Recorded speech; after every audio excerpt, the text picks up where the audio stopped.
बाबू MCQ 5 देखेंगे आज रात, और बहुत इंपॉर्टेंट इसमें कुछ चीज हम ले रहे हैं। कम से कम एक क्वेश्चन पक्का आएगा, ठीक है, पूरे वीडियो में से एक क्वेश्चन, ठीक है। In a gallery 4.5 metre wide with RMR 50, bolt length should not be less than, ये RMR से कोई लेन देन नहीं, बोल्ट का जो बोल्ट रॉड है, ये बोल्ट रॉड का लेंथ जो निर्भर करेगा, उसके लिए दो पैरामीटर दिए हैं, उनको हम ध्यान में रख करके बात करेंगे। बोल्ट का लेंथ जो है दो बात पर निर्भर करता है, एक कि जो गैलरी विड्थ है उसका 1/3 कितना रहेगा, बोल्ट लेंथ गैलरी विड्थ का 1/3, या किसी भी परिस्थिति में 1.5 मीटर मतलब 1.5 मीटर से कम नहीं रहेगा। इन दोनों हिस्सों में से जो ज्यादा आएगा वो आपका बोल्ट रॉड का लेंथ रहेगा। हम जनरली 1.5 मीटर का इस्तेमाल करते हैं, ठीक है, जनरली हम 1.5 मीटर का इस्तेमाल करते हैं, लेकिन पाल कमेटी रिकमेंडेशंस ने ये फार्मूला दिया है, bolt length is equal to 1/3 of the gallery width or in any case not less than 1.5 metre and whichever is more. तो अब 4.5 मीटर का 1/3 कर दीजिए, 4.5 इंटू 1/3 मतलब 4.5 डिवाइडेड बाय 3 कीजिए, कितना आएगा 1.5 मीटर। तो इसमें तो 1.5 मीटर आ गया बेटा, ठीक है। हम एक दूसरा एग्जांपल लेते हैं, मान लो मेरा गैलरी विड्थ जो है 3 मीटर का है, कितना है गैलरी विड्थ, यहाँ गैलरी 4.5 मीटर का था, मान लो 4.8 मीटर का गैलरी विड्थ है, 4.8 मीटर का मेरा गैलरी विड्थ है, तो 4.8 डिवाइडेड बाय कितना करेंगे 1/3 मतलब डिवाइडेड बाय 3 कितना आएगा 1.6 मीटर। तो इस केस में कितना रहेगा 4.8 मीटर गैलरी विड्थ है तो 1.6 मीटर। एक और केस लिया, मान लो गैलरी विड्थ मेरा कितना है 3 मीटर, तो 3 मीटर है तो 3 मीटर का 1/3 मतलब कितना आ गया 1 मीटर। तो क्या 1 मीटर बोल्ट रॉड का लेंथ रहेगा? नहीं, क्या बोलता हूं कि bolt rod length shall be 1/3 of the gallery width or not less than 1.5 metre in any case. तो इस 3 मीटर वाले केस में भी बोल्ट 3 मीटर वाइड गैलरी वाले केस में भी आपका बोल्ट का लेंथ 1.5 मीटर रहेगा, ना कि 1 मीटर, ठीक है। इतना क्लियर हुआ कि नहीं हुआ? अब नेक्स्ट को लेते हैं, नेक्स्ट क्वेश्चन लेते हैं बेटा। क्रॉस बार लिखा या बार लिख दिया क्या बात होता, बार लिखा हो चाहे क्रॉस बार लिखा है, क्रॉस बार आपका withdrawal of support, setting of support syllabus में, ये सब मत भूलिएगा। Cross bar shall be set on props or cogs। Cross bar को काहे पे सेट करना है, प्रॉप्स के ऊपर सेट करेंगे या तो कॉक्स के ऊपर सेट करेंगे, और या तो काहे के ऊपर securely fixed in a holes of the roadway side at least blank centimetre deep. 3 तरीका बताया, ये ऐसा नहीं रहता क्रॉस बार जैसा आड़ा लगाते क्रॉस बार।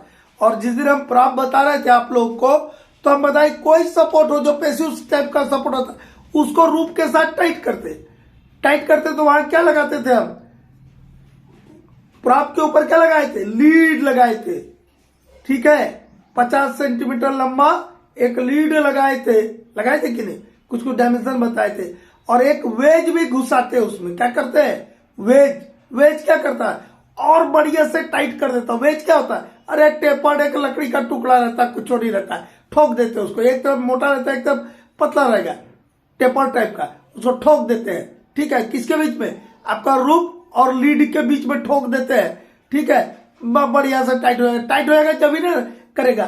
तो आपका ये जो ऐसा आड़ा सपोर्ट लगा रहा है जिसको क्रॉस बार, क्रॉस के ऊपर है, रोड को क्रॉस नहीं कर रहा, पूरा रोड में सपोर्ट है ये, ठीक है। तो इस क्रॉस बार को या तो ऐसे, ये मान लो ये मेरा पेन जो प्रॉप है, ऐसा प्रॉप खड़ा कर दो, दोनों एंड में 2 प्रॉप कर देंगे, या तो कॉग के ऊपर खड़ा कर देंगे और इसमें क्या ठोकेंगे, ये रूप और क्रॉस बार के बीच में हम लेगिंग्स लगाते हैं। क्या लगाते हैं, लेगिंग्स क्या होता है, वो जो कॉग्स के स्लीपर टाइप के रहते हैं ना, वही वाला चीज को लेगिंग्स बोलता है, कुछ नहीं है, ताकि ये क्रॉस बार रूप के साथ टाइट रहे, उसका भी नियम बताएंगे। तो इस क्रॉस बार को सेट करने के 3 तरीके, या तो प्रॉप के ऊपर ऐसा रख दीजिए, या कॉक के ऊपर इसको रख दीजिए, या तो जो रोडवे है उसके दोनों साइड में होल बनाइए और होल में घुसा दीजिए, ठीक है, होल में घुसा दीजिए। तो वो जो रोडवे के साइड में होल आपने बनाया उसका डिप कितना गहरा आप होल कीजिएगा, वो होल का डिप पूछ रहा है यहाँ पे। Crossbar shall be set on props or cogs are securely fixed in holes of the roadway side at least कितना सेंटीमीटर गहरा रहेगा, एटलीस्ट 50 सेंटीमीटर, कितना रहेगा, आधा मीटर। 50 सेंटीमीटर में कितना हुआ, आधा मीटर गहरा होल रहेगा, ठीक है, ये हो गया। फिर हम क्या होता है, लेगिंग्स भी लगाना है। तो लेगिंग्स कैसा रहेगा, मान लो मेरा गैलरी विड्थ 4 मीटर का है, तो आपका क्रॉसबार जो हुआ आधा मीटर तो होल के अंदर इधर गया, आधा इधर गया, तो 5 मीटर क्रॉसबार हो गया। लेकिन रोडवे में कितना हुआ, 4 मीटर ना हुआ, गैलरी 4 मीटर तो 4 मीटर का क्रॉसबार हुआ, आधा आधा मीटर तो आपका होल के अंदर गया। तो इस क्रॉसबार के हर मीटर लेंथ के लिए आपको एक ये क्रॉसबार रहेगा, फिर ऐसा एक क्रॉसबार रहेगा, तब ना आप लेगिंग लगाएगा कि एक लगेगा, एक क्रॉसबार फिर एक दूसरा क्रॉसबार। तो हर 1 मीटर इसके लेंथ के लिए कम से कम 1 लेगिंग्स लगाना है। कितना लेगिंग लगाना है, हर मीटर क्रॉसबार के लिए 1 लेगिंग रखना होगा, ठीक है। 4 मीटर है तो 4 लेगिंग लगाएंगे, 3 मीटर का रोडवे है तो 3 लेगिंग लगाएंगे, ठीक है। Number of leggings shall not be less than for every meter length of the bars and the leggings shall be kept blank against the roof। तो क्या बताएं हम, कितना 1 मीटर लंबा क्रॉसबार के लिए कितना रखेंगे, कम से कम 1 लेगिंग लगाएंगे। कितना लेगिंग लगाएंगे, at least not less than 1 lagging per every metre length of the bar and the lagging shall be kept tight. क्या करना होगा, and the lagging shall be kept and the lagging shall be kept tight against the roof, और उसको roof के साथ tight करके रखना होगा, ठीक है। तो नेक्स्ट क्वेश्चन लेते हैं। हाँ बाबू, ये देखिए next question, a coal seam contains 33% volatile matter on dry ash free basis, ऐसा भी लिखा रहेगा, वो हम यहाँ नहीं लिखे, ब्रैकेट में लिखा on dry ash free basis, ठीक है। एक कोल सीम है और उसमें वोलेटाइल मैटर कितना है, 33% है। वोलेटाइल मैटर कितना है, 33% है। Percentage of incombustible dust, इनकम्बस्टिबल dust मतलब स्टोन डस्ट, जो हम डस्टिंग करते हैं, काहे करते हैं ये कई बार बताया, स्टोन डस्टिंग इसलिए करते हैं ताकि कोयला की धूल के ऊपर अब हम स्टोन डस्ट डाल दे तो जब कभी वो कोयला का धूल उठेगा तो उठेगा साथ में स्टोन डस्ट भी, और उस कोयला के धूल में एक्सप्लोजन नहीं होने देगा, ये बताए थे। और यदि हो भी जाए तो उसको रोकने के लिए, आगे बढ़ने से फैलने से रोकने के लिए, एक भाग से दूसरे भाग में फैलने से रोकने के लिए स्टोन डस्ट बैरियर बनाते हैं। स्टोन डस्ट बैरियर का मेरा एक प्लेलिस्ट है, वहां जाके देखिएगा, स्टोन डस्ट बैरियर से एक क्वेश्चन पक्का रहेगा, ठीक है।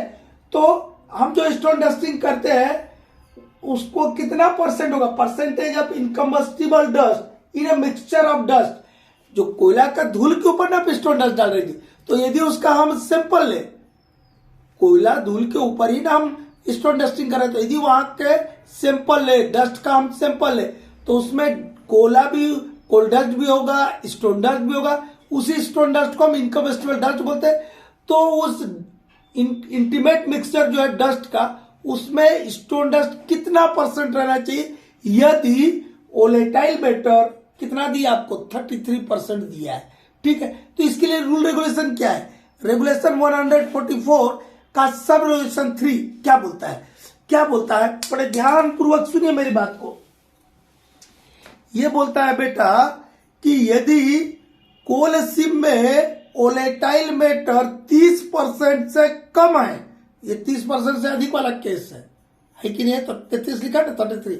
यदि कोल सीम में वोलेटाइल मैटर लेस देन 30% है, कितना है, लेस देन 30% है, वोलेटाइल मैटर कितना कम है, कितना है, लेस देन 30% है, ठीक है। तो क्या बोलता है, तब क्या बोलता है कि जो स्टोन डस्ट आप छिड़क रहे हैं वहां पर, उसका मात्रा यदि हम सैंपल ले तो कितना रहना चाहिए, नॉट लेस देन 75%, 75% से कम रहनी चाहिए। मान लो 1 किलो आपका डस्ट वहां से हमने जमा किए सैंपल के लिए, तो उस 1 किलो डस्ट में कितना रहेगा आपका 750 ग्राम जो रहेगा वो स्टोन डस्ट रहनी चाहिए, और 250 ग्राम जो रहेगा आपका कोल डस्ट हो सकता है। ठीक है, नॉट लेस देन 75%। ये बोलता है कब, जब वोलेटाइल मैटर 30 से कम है।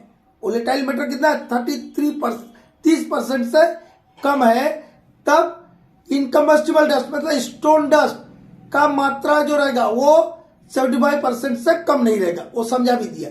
अब दूसरा बोलता है यदि कोल सीम में वोलेटाइल मैटर 30% से अधिक है, कितना है ये देखिए, केस 30% से अधिक वाला है, वोलेटाइल मैटर 30% से अधिक है, तब इनकम्बस्टिबल डस्ट जो होगा वो नॉट लेस देन 85%।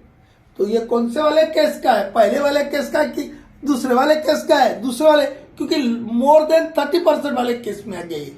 ठीक है, तो कई बार क्या होता है, आपको ऐसा थोड़ी बोलेगा सीधा 30% नॉट 30% और मोर देन 30%, इस टाइप का देगा कि आपने पढ़ा है कि नहीं पढ़ा, आपने समझा कि नहीं समझा। 30% से अधिक यदि वोलेटाइल मैटर है तो इनकम्बस्टिबल डस्ट नॉट लेस देन 85%। तो अभी आप देख लो बेटा, का दो दिया 85% और 75%। क्या बोला है, coal seam contains 33% volatile matter, percentage of incombustible dust और stone dust in a mixture of dust not less than 85%। ठीक है, हो गया। अब आगे बढ़ते हैं। नेचुरली वेट मीन्स, नेचुरली बोलते हैं जहां नेचुरली वेट एरिया वहां पर आपको स्टोन डस्टिंग नहीं करना है। कोल्डेस्ट एक्सप्लोजन को, कोल्डेस्ट एक्सप्लोजन ना हो इसके लिए दो ही हम काम करते हैं, एक तो काम करते हैं पानी छिड़क देते हैं, ठीक है, या तो हम स्टोन डस्टिंग करते हैं, दो काम करते हैं।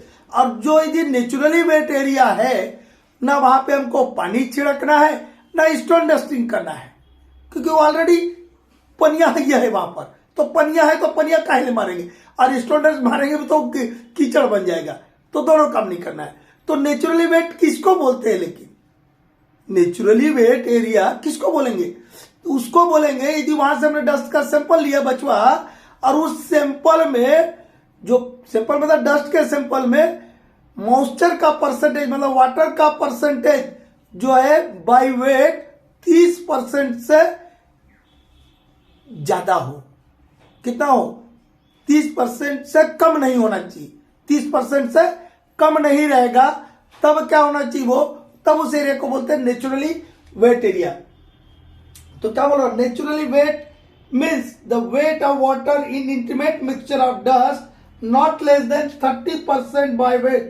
क्या होगा, not less than, ये not less than का सिंबल है बेटा, ऐसे वाले को not less than बोलते हैं, not less than, और इससे उल्टे वाले को क्या बोलेंगे, not more than हो गया। तो यदि नेचुरली वेट तभी बोलेंगे यदि वो डस्ट का सैंपल है उसमें मॉइस्चर या पानी का मात्रा 30% से कम नहीं होगा, not less then 30% by weight. देखिए इधर 30 दे दिया है। Percentage of free silica in stone dust, जो हम स्टोन डस्ट की डस्टिंग करते हैं उसके लिए जो हम स्टोन डस्ट इस्तेमाल कर रहे हैं उसमें फ्री सिलिका किससे ज्यादा नहीं होनी चाहिए, नॉट मोर देन 5%, ये वाला नॉट मोर देन 5%। जो हम स्टोन डस्ट इस्तेमाल करते हैं उसमें फ्री सिलिका 5% से अधिक नहीं होना चाहिए, नॉट मोर देन 5%। ठीक है, आरएफ मतलब रिप्रेजेंटेटिव फैक्टर, रिप्रेजेंटेटिव फैक्टर किससे संबंधित है बेटा, माइन प्लान से। ठीक है, representative factor RF, representative factor of stone dust plan and sampling plan. Stone dust plan और सैंपलिंग प्लान का आरएफ कितना होता है, 2000:1, 2000:1, या इसको ऐसा भी लिखते हैं बेटा 1:2000। इसको बहुत ज्यादा गड़बड़ी मत सोचिएगा, 2000:1 और 1:2000। ठीक है, इसमें रहेगा। ये हो गया। स्टोन डस्ट का सर्वे कितने दिन में करते बबुआ, स्टोन डस्ट का सर्वे और इल्यूमिनेशन सर्वे दोनों का एक ही पीरियड है, 1 महीना। स्टोन डस्ट का सर्वे, इल्यूमिनेशन सर्वे कितने दिन में करते हैं, महीना में एक बार, once in every 30 days, once in a month। कोई दिक्कत है? आज का इतना ही करते, नींद भी आ रहा है।